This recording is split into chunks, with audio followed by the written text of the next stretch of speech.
우리 함께 말씀을 봉독하도록 하겠습니다. 오늘 말씀 욥기 25장입니다. 욥기 25장 1절에서 6절 말씀까지 제가 말씀을 봉독하도록 하겠습니다.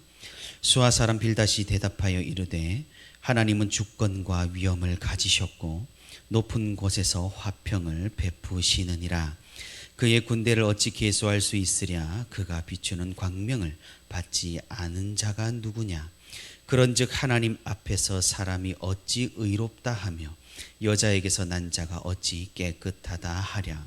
보라, 그의 눈에는 달이라도 빛을 발하지 못하고 별도 빛나지 못하거든.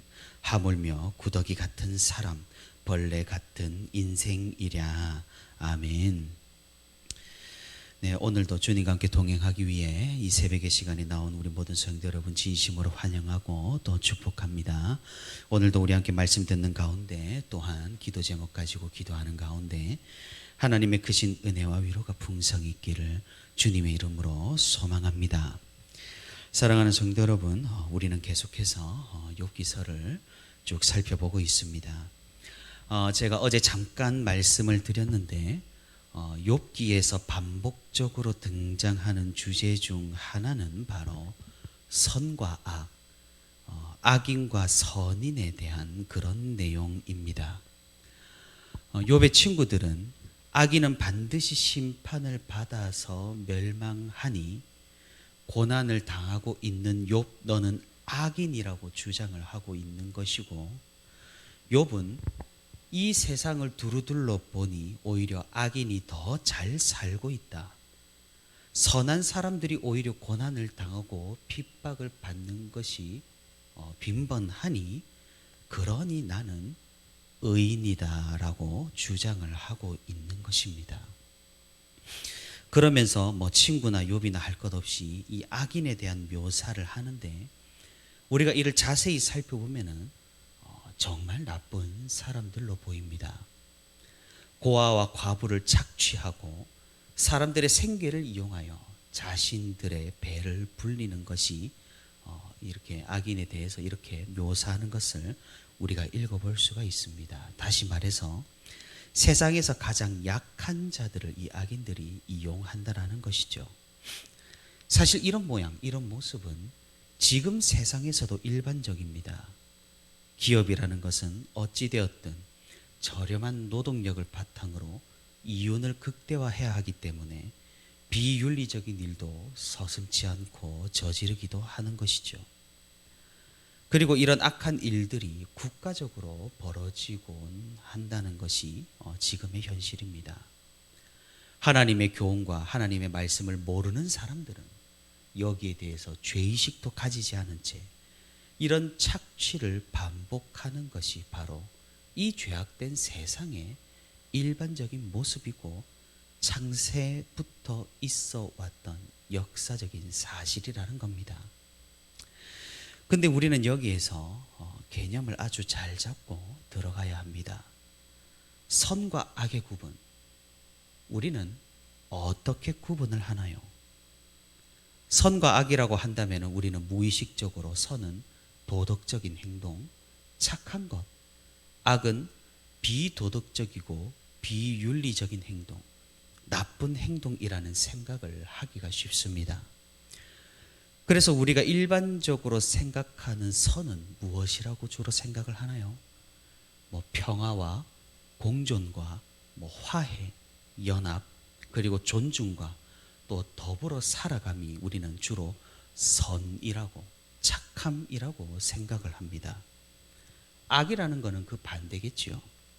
파괴와 착취와 분쟁과 다툼, 심판과 멸절, 경쟁과 짓밟음, 이런 것들은 우리를 주로 악이라고 생각을 합니다. 세상은 선과 악이라는 개념을 이런 도덕과 윤리적인 차원으로 구분하는 것이 일반입니다.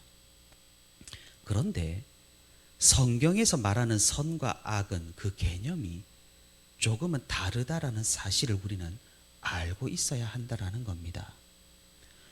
욥기에서도 악인이라고 말을 하면서 윤리적인 것을 이야기하고 있는 것처럼 보이지만 그것은 그렇게 드러나는 것일 뿐 현상일 뿐 선과 악의 본질이 따로 있다라는 겁니다. 그럼 성경에서 말하는 선과 악은 무엇일까요? 일반적인 생각으로 착한 것이 선이고 나쁜 것이 악일까요? 착한 것이 선이라면 성경에서 착하다와 세상에서 착하다라는 것은 동일한 개념으로 우리가 생각을 해볼 수 있는 것일까요? 성경에서 말하는 선은 다른 게 아닙니다. 하나님 그 자체가 선입니다. 다시 말해, 하나님이 착하셔서 선이 아니라 하나님 자체가 선이시니 하나님을 따르는 것이 바로 착한 거라는 겁니다. 그럼 성경에서 말하는 악은 그 반대이죠. 하나님의 부재, 하나님과의 멀어짐이 악입니다. 생각해보면 성경은 우리에게 하나님이 전부인 세상을 제시를 하고 있는 겁니다. 우리는 선과 악을 생각을 한다면 하나님을 제쳐놓고 우리의 도덕적인 기준으로 선과 악을 정의를 해버립니다. 정말 그렇지 않습니까? 내가 착하게 보이면 선이고 내가 보기에 나쁘게 보이면 악이라는 거죠. 이런 개인의 관념이 모여서 도덕이 되고 공동체가 모여서 윤리가 됩니다. 그리고 최소한의 도덕이 한 국가에서 법이 되는 것이고 이 국가 간의 협의가 이루어져 국제법이 만들어지는 겁니다. 다시 말해서 세상은 하나님을 생각하지 않고 하나님이 없다라는 전제하에서 선과 악을 정의하고 구분을 한다라는 말입니다. 물론 따지고 보면 이 세상의 선함과 도덕도 원칙적으로는 하나님으로부터 왔습니다. 하지만 세상은 어느 순간부터 하나님을 배제하고 자신만의 원칙으로 도덕을 세우고 선과 악을 구분하니까 문제가 되는 겁니다. 성경은 우리에게 하나님이 없는 세상은 있을 수가 없다라고 이야기하는 것이죠. 하나님 없이는 선과 악을 구분 지을 수조차 판단할 수조차 없다라고 말합니다. 왜 그렇습니까? 하나님께서 창조주시기 때문입니다. 하나님이 이 세상의 모든 물질뿐만 아니라 모든 관념, 이론, 법칙을 만드셨기 때문입니다. 그러니 선이라는 것은 하나님과 함께 하는 것이고 악이라는 것은 하나님과 멀어진다라는 겁니다. 그래서 선과 악은 어떤 도덕적인 기준으로 나뉘어지는 게 아닙니다. 그 기준은 분명하게도 하나님 자체라는 겁니다. 하나님이 기준이 된다는 사실을 우리가 이해한다면 이제 여기서부터 우리의 도덕적인 선악의 개념과 하나님 기준으로 선악의 개념 사이에서 약간의 충돌이 일어나고 괴리감이 생기기 시작합니다. 성경을 가만히 살펴보면 아니 대체 이게 정말로 하나님께서 하신 일인가? 하나님이 이토록 잔인할 수 있단 말인가? 이런 생각이 드는 사건들이 등장하기 때문입니다. 성도 여러분들께서는 쉽게 구약 성경에서 등장하는 하나님의 심판들을 떠올릴 수가 있을 겁니다. 이스라엘 땅을 차지하기 위한 수많은 전쟁과 이교도를 몰살시키는 것, 그리고 어떤 즉각적인 심판과 가차없는 징벌이 구약 성경에서는 심심찮게 등장을 합니다. 신약도 마찬가지죠. 우리가 잘 아는 아나니아와 삽비라, 공회 앞에서 헌금을 속여냈다는 제목으로 그 자리에서 그냥 즉사를 해버립니다. 아니 현대적인 관점에서 사람의 목숨을 그렇게 앗아가는데 선이라고 할 수가 있을까요? 여기에서 우리는 괴리감을 느끼게 되는 겁니다. 그런데 그럼에도 우리가 잊지 말아야 할 것은 도덕적인 선과 악의 기준은 세상적인 기준이라는 사실, 하나님을 전제하지 않고 보니까 그것이 악해 보이는 것뿐이라는 겁니다. 언제나 선과 악이라는 개념은 하나님께서 함께하고 함께하지 아니하고의 개념임을 우리가 반드시 명심해야 한다라는 겁니다. 그렇기 때문에 성경에서 말하는 선에서 심판, 징벌, 죽음, 징계 이런 것들이 등장을 하는 것이죠. 왜 그렇습니까? 하나님이 기준이기 때문입니다. 하나님께서는 그 자체가 선이시기에 죄와 함께 하실 수 없기 때문입니다. 그렇기에 하나님께서는 자신을 거역하고 부정하는 이 죄를 반드시 심판하십니다. 그러니 죄인은 하나님과 함께 할 수 없습니다. 그래서 성경에 그 많은 백성들이 이 죄 때문에 하나님과 단절되는 끔찍한 고통을 겪게 되었던 것입니다. 여기에서 우리는 역설적으로 발견할 수 있습니다. 하나님은 사랑이십니다. 하지만 동시에 하나님은 정의이십니다. 그래서 선에는 사랑과 정의 이 두 개념이 동시에 포함이 되는 겁니다. 그럼 죄가 무엇입니까? 우리는 또 죄를 생각하기를 나쁜 일을 저지르는 것을 죄라고 흔히 여깁니다. 하지만 죄 또한 하나님이 없는 상태에서 하는 모든 일들, 하나님을 거역하고 부정하는 것 그 자체가 바로 죄라는 것이죠. 악은 무엇인가요? 말씀드렸다시피 하나님의 부재, 하나님과 멀어짐이 악입니다. 사탄이 대표적이죠. 하나님께 반역하여 하나님과 멀어지고 자신이 하나님이 되어 모든 것을 판단하려는 존재가 바로 사탄입니다.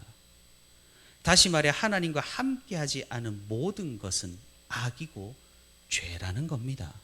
그것이 얼마나 착하든 남을 배려하든 서로를 끔찍하게 여기는 공동체이든 하나님이 없다라면 그것이 악이라는 겁니다. 우리가 보기에도 한국 교회는 엄청나게 싸워댑니다. 하지만 하나님께서 함께 하시니 잘하는 것은 아니겠지만 그것은 선입니다. 이단은 정말 착하고 사람들에게 정말로 잘합니다. 공동체에서 싸움이 일어나지도 않습니다. 하지만 거기에는 하나님이 없습니다. 그래서 아주 잘합니다만 악입니다. 주님께서는 말세에 이단에게 기적이 나타난다고 분명히 말씀하셨습니다. 딱 그 꼴이라는 사실입니다. 오늘 우리가 읽은 본문에서 욥의 친구 빌닷은 굉장히 옳은 이야기를 하고 있습니다. 다만 이 이야기 모두가 옳다기보다는 우리가 하는 겸손한 고백의 한정에서 옳다고 할 수가 있겠습니다. 하나님 자체가 선이시기 때문에 이미 하나님께 반역한 우리는 결코 선이 될 수 없습니다. 모두 악인입니다. 오늘 본문 4절에서 그런즉 하나님 앞에서 사람이 어찌 의롭다 하며 여자에게서 난 자가 어찌 깨끗하다 하랴라고 말하듯 누가 감히 자신을 선하다고 주장할 수가 있겠습니까? 그리고 2절에서 말하듯 하나님께서는 그 주권과 위엄으로 이 세상을 창조하시고 그분께서 화평을 베푸셨지만 우리는 모두 제각기의 길로 갔으니 우리는 악인일 수밖에 없는 것입니다. 이 세상에 의로운 자가 없다라는 이 빌닷의 말은 옳습니다. 맞습니다. 하지만 이것이 다가 아니라는 사실이죠. 오늘 본문 6절에서 빌닷은 사람을 표현하기를 구더기 같은 존재, 벌레 같은 인생이라고 말하고 표현합니다. 사랑하는 성도 여러분, 우리 하나님께서는 절대로 우리를 구더기 같은 존재, 벌레 같은 인생으로 보시지 않습니다. 빌닷의 이 모든 말이 자기 겸손과 자기 고백적으로 참 감동적이고 옳은 말일지는 몰라도 큰 오류가 있다라는 겁니다. 선 그 자체이신 하나님께서는 우리를 선하게 이끄십니다. 우리를 의롭다 하시고 우리에게 은혜를 베푸시는 그런 분이십니다. 다윗은 시편 8편에서 하나님께서는 우리를 천사나 하나님 자신과 버금가는 그런 존재로 보아주신다라고 고백을 합니다. 그래서 하나님께서는 비록 욥이 완전히 선하지는 못할지라도, 그리고 겉으로 보아서는 심판을 받은 것처럼 보이고 악인의 결말을 보여주는 것 같아 보일지라도 욥의 탄식을 들어주시고 욥의 기도를 들어주시고 욥이 그토록 애쓰고 노력한 그 의로움을 인정을 해 주시는 겁니다. 사랑하는 성도 여러분, 우리가 죄인이고 악인이기 때문에 하나님 앞에 나아가지 못한다고 생각하면 어불성설입니다. 오히려 우리가 악인이기 때문에 더욱더 하나님 앞에 나아가야 한다라는 겁니다. 우리 스스로가 느끼기에 하나님과 비교하여 벌레 같은 인생같이 느껴진다고 할지라도 우리는 그리스도의 의로움에 기대어서 더욱 하나님 앞으로 부지런히 나아가야 한다는 것입니다. 그런 자에게 하나님께서는 도움을 주시고 은혜를 베푸시며 선하고 순적한 길로 인도해 주시는 것입니다. 사랑하는 성도 여러분, 우리가 하나님 앞으로 또다시 나아갈 수 있기를 바랍니다. 우리는 완전하거나 완벽하거나 온전할 수 없습니다. 하지만 그렇다고 포기하거나 내려놓거나 회의감에 빠져서도 안 됩니다. 날마다, 주일마다, 절기마다 우리는 하나님의 은혜를 기억하며 다시 우리를 세워주시고 다시 우리를 의롭다 하시는 주님께 불이 나게 달려나갈 수 있기를 바랍니다. 오늘도 언제나 우리를 선하게 인도하시는 그 하나님의 견인의 은혜를 의지하면서 하나님 앞에 나아가 우리의 모든 것들을 내려놓고 다시 힘과 용기를 얻어 굳건히 믿음 생활을 하는 저와 우리 부천시민교회 모든 성도가 되기를 주님의 이름으로 소망합니다.